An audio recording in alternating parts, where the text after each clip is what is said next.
Well, hello everybody. Greetings and welcome to another live show. This is kind of a big deal. There has just been a major announcement from Panasonic and the embargo has just lifted, which means I can now tell you all about it. Just in case you somehow managed to no idea why you're here today, we had a couple of major significant things coming out today. Just announced at Cine Gear Expo down in Los Angeles, Panasonic announced the development of the S1H camera, a full frame size camera, one of the S series cameras that is designed for filmmakers. Look, I've got one here. See, if you tape an H on that, makes it an H, right? That's all it takes. And also the software update for this camera for the S1, which is going to add a surprising number of features to this camera that I think a lot of you are going to be very, very happy to see. So, with all that said, I've got a little slideshow that I put together to go through the details so we can compare the features, and this is how we're going to do it. I'm going to put side by side here the S1 with the V-Log update, that's the new update that was just announced, and the S1H. And we're basically going to go through this line by line, take a look at what the differences are. This is a live show, by the way. For those of you watching live, please do feel free to say hello in the chat room. We are going to do a kind of real-time chat as we go through this one. I'll stop here and there to do it. We're not going to do a Q&A after like we might normally do in a live show because this one is kind of a big deal. So let's just get right to it, shall we? Starting off, internal recording maximum settings. As it is today with the S1, you can do at its highest end 420 8-bit 4K 60.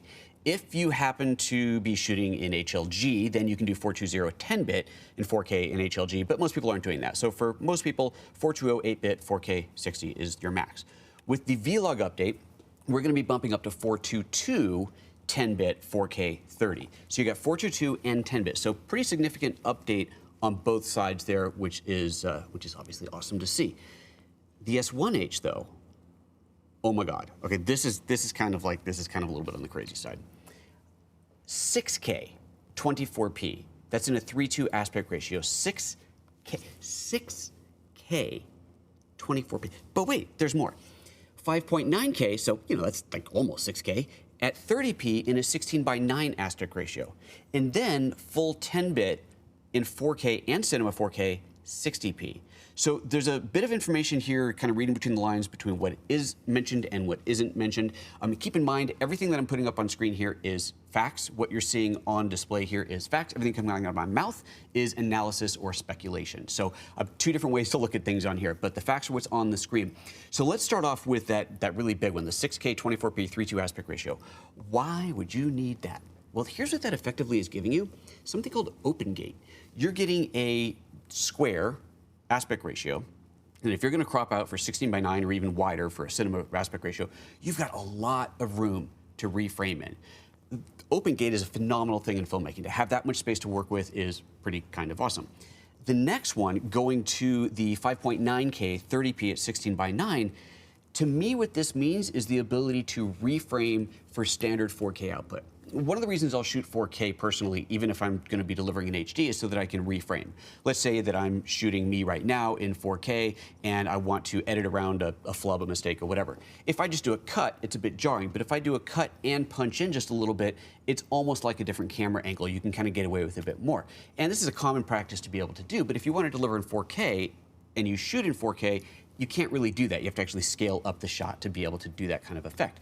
But if you're shooting at 5.9K, you got a lot of room to punch in. So with the S1H, you will be able to deliver 4K, but shoot bigger than that, so you have that ability to reframe.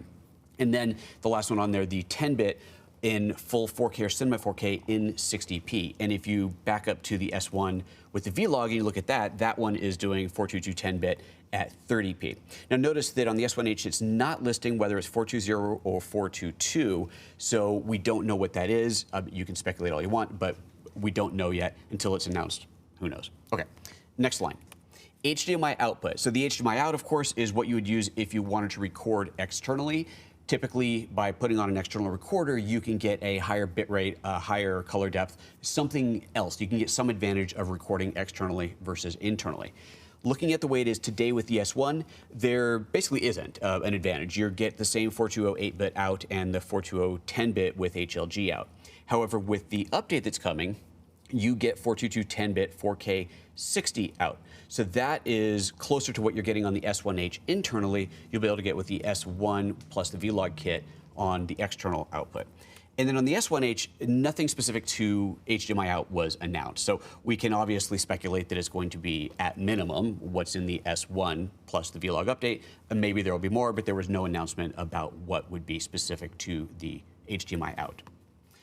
Dynamic range. Now for the S1, dynamic range was never actually published by Panasonic. They never said what the dynamic range was. And DxOMark did their tests on it, and they said it was 14 plus stops of dynamic range. So considering that we now are being told that we're going to see 14 plus stops on both the S1 with the V-Log and the S1H, I think it's pretty safe to say that that's always been there.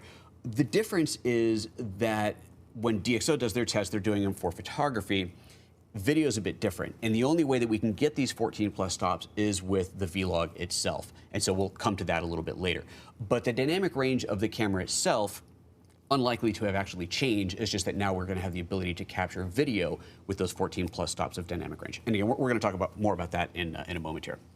Recording limits. On the S1, you've got a 2959 limit in 4K 60, unlimited in all other modes. With the V-Log update, there's no announced changes, so that probably is not changing. But with the S1H, it's unlimited in all modes, everything. So even that 6K 24p is going to be an unlimited recording time. Wow. Next page. Now we're talking about anamorphic recording. Okay, S1, anamorphic. No, it's not an option. You can't do it. S1+V-Log, nothing announced, so I'm going to assume probably not. I would have thought that, I think that'd be something they would say, but they didn't say either way, so maybe that'll change. Of course, on the S1H though, there is anamorphic. Okay, so now let's do a little bit of math. You can shoot anamorphic on the S1H. Anamorphic lenses come as wide as 2:1. That is a 2:1 stretch, which means that whatever you shoot anamorphic stretches out to double the width to get the proper aspect ratio. The camera could shoot in a 3:2 aspect ratio at 6K. If you double 6K, that's 12K. You are effectively, and I realize it's not the pixels, but the file size would effectively be a 12K anamorphic file. Wow. So that's kind of cool, right? I kind of like that. V-Log, not available on the S1 until you add the V-Log update, and then of course that does give you V-Log, and that is V-Log in V-Gamut, and that is the same thing on the S1H as the S1 plus the V-Log. So what does that actually mean? So I talked to my friends at Panasonic to make sure I fully understood what I'm talking about here.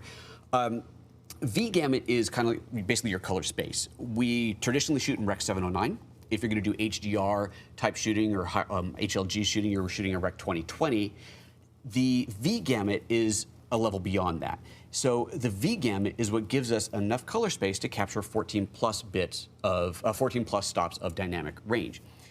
That's where the V-Log comes in this case. V-Log is capable of capturing 14 plus stops of dynamic range. That is the same V-Log and same V-Gamut that you have on the VariCam, that you have on all the other high-end Panasonic movie cameras, cinema cameras. That is now down in this little guy. Well, once you put the H on it.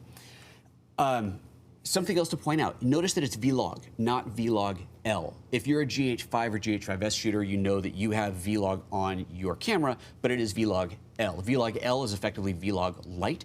It is 12 stops of dynamic range. Here we now have 14 plus stops of dynamic range. Pretty awesome. In-camera LUT display, not applicable to the S1. The LUT is your lookup table for when you're shooting log. Of course, it is going to be there on the S1 with V-Log. They didn't say it was going to be there on the S1H, but I mean, it's pretty obvious that's going to be there. Waveform monitor, same thing. Doesn't exist on the S1 today. It will be added with the V-Log update. And again, they didn't say anything about it, but it's pretty safe to presume that that will be there on the S1H. Audio recording with the XLR1. This is interesting. I actually didn't realize that this limitation was in place. I never looked at it that closely. But today, with your S1, you are maxed out at 48 kilohertz and 24-bit. And even that is only at 4K 60p. That's the only format that shoots LPCM audio. The other formats are AAC audio, which I think is 48 16-bit. I think. I could be wrong there. But regardless, today with your S1, even with the XLR1 on top of it, your max audio is 4824. Now with the V-Log update, you're getting full 4824 and 9624, which is, honestly, that's what you would expect. That is what you have in the GH5 and the GH5S today when you put the XLR1 on there. Those are the audio bit depths that you get. So we're basically getting what we had on the GH5 at this point, now on the S1. And then again, for the S1H, they didn't say anything, but it's pretty safe to assume that it's going to be the same. All right, availability. Well, the S1, of course, is available now. It's been shipping for several months. The S1 with the V-Log update will be available in July of 2019, so not that far away at all. And the S1H is going to be available in fall of 2019, so not too far away, not too long to wait. Now, one of the big questions everybody's going to want to know is the price. How much is it going to cost? Well, the S1H, they just announced at Panasonic at the event that the target price, and this is how they phrased it, the target price is $4,000. So considerably an update from the S1 and the S1R, but when you compare its feature set to what else is out there in the market for that level of cinema camera, I think it's kind of a bargain. And when you also consider that most people don't really need those highest end features, the S1 with the Filmmaker upgrade is going to work out perfectly well for just about everybody, for most normal users, let's say. So what about the S1 update? What is that going to cost? It's going to cost $199. But here's the cool thing. It's not going to cost $199 right away. It is, until June 22nd, going to come free with the purchase of a LUMIX S1. And in fact, there's a little bit more to it than that. Not only are you getting that upgrade for free, there's this whole trade-in, trade-up program that's going on. So this is May 31st, which is today, through June 22nd. And I need to point out, this is US pricing. Around the world, there's different things put together. I only have access to what's going on in the US. So for any more details on this, especially if you're not in the US, you need to talk to your dealer and see what's available to you. But you buy a new S1, you're gonna get the $200 upgrade for free. There is this trade-in, trade-up program that's going on right now where you bring in a specific type of camera, and there's a kind of a limitation on what type of cameras are, but you bring in a specific type of camera to trade in. They give you a value of that. They give you that value towards your purchase, and an additional $400. So if you're bringing in a good camera, you can walk out with one of these for probably close to nothing. So that's kind of awesome. And then if you already own the S1, you're like, hold on a second, but I already bought it. Talk to your dealer. That's all I got to say. Just talk to your dealer, tell them you already bought it, show them your receipt, you want the Filmmakers upgrade, and they'll take care of you. So that is only until June 22nd. So make sure you get that taken care of by then. And again, this is all USA details. You got to check with your dealer for your local deals. Alrighty. So that, my friends, is that. That is all the new stuff that we got. I know there are going to be a ton of questions that I'm probably not going to be able to answer,